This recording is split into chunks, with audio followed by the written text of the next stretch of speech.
So the crack attack was a exploit that was revealed by a researcher. That's usually how these kind of exploits are revealed. Usually they actually notify the company that's outputting that type of device. They'll say, I found this issue. I'm going to give you this much time to fix it. And then when you don't, I'm going to release it so people know that the fix is in. Because by releasing it, obviously, then you tell bad people that exploit's there, and you're it's kind of a catch-20. It's not kind of, it is a catch-22. So if you release it, then the people that don't know about it will not fix it, and the people that pay attention to this will. The crack attack was announced earlier this week. It was a networking wireless protocol-based exploit security hole that many companies went quickly to patch up and fix because of how gaping and problematic it is. This one is definitely more dangerous than some of the other ones in the past.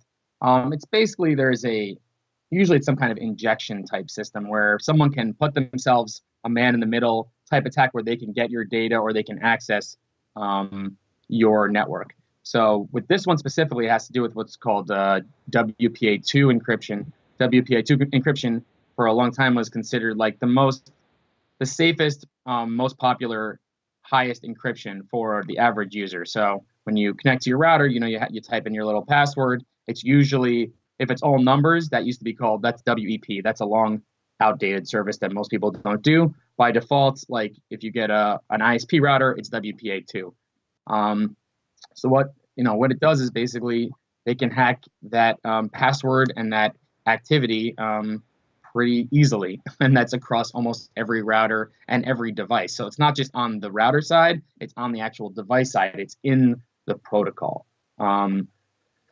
So the advice is basically just update everything. And while we're actually not major proponents of keeping everything up to the bleeding edge of updating, because sometimes you can go over that edge and over update and end up with bricking. We don't believe too much in auto updating. You should have to know what you're updating. But in this case, it's highly recommended. Almost any router in existence that's from the last 7 years should have a firmware patch either already out or coming out within the next month. And this should be like a top priority. It's not a difficult process, but it's a very important process because most people never do it. They've never done it. They never upgrade their router.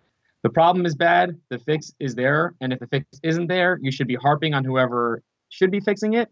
You already have Apple and Google and all the apps, and all the apps have fixed their own if they have access to it. But I would recommend doing that as fast as possible.